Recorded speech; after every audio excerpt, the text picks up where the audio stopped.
Après l'assassinat de sa sœur et de son beau-frère, Laïssa a fui la campagne pour se réfugier en ville avec sa famille. Apeurée, elle vit recluse en attendant la fin de l'enquête policière. Maria et José Claudio ont été tués par balle le 24 mai dernier près de Nova et Pichuna. Ces deux militants écologistes, très engagés dans la lutte contre le déboisement illégal, recevaient régulièrement des menaces de mort. C'était une mort annoncée. Je me souviens de sa voix lorsqu'elle me disait « Laïssa, je sais que je vais mourir. Épaule-moi, aide-moi ». C'est à cet endroit précis, au pied de ce châtaignier, qu'ont été retrouvés les corps. José Claudio et Maria vivaient sur ces lopins de terre distribués par le gouvernement.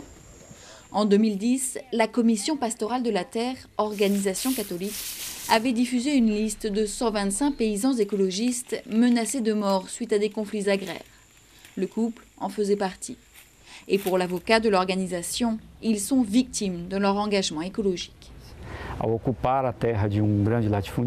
le terrain d'un grand propriétaire ou en dénonçant la coupe illégale de bois, ces personnes contrarient les intérêts de ces puissants propriétaires.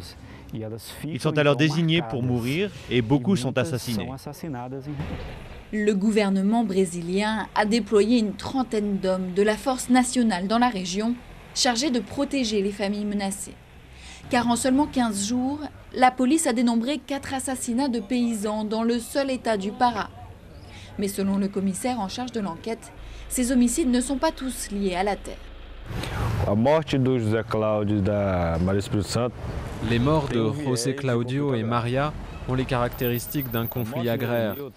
Mais la mort de Heré Milton, même si elle est chronologiquement et territorialement proche, n'a aucun lien avec tout ça.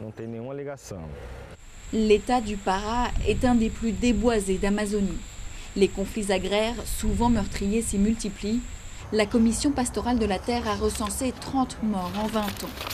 Beaucoup dénoncent ici l'inertie du gouvernement et surtout l'impunité dont bénéficieraient les propriétaires terriens. Une impunité qui a pu coûter la vie à Maria et José Claudio.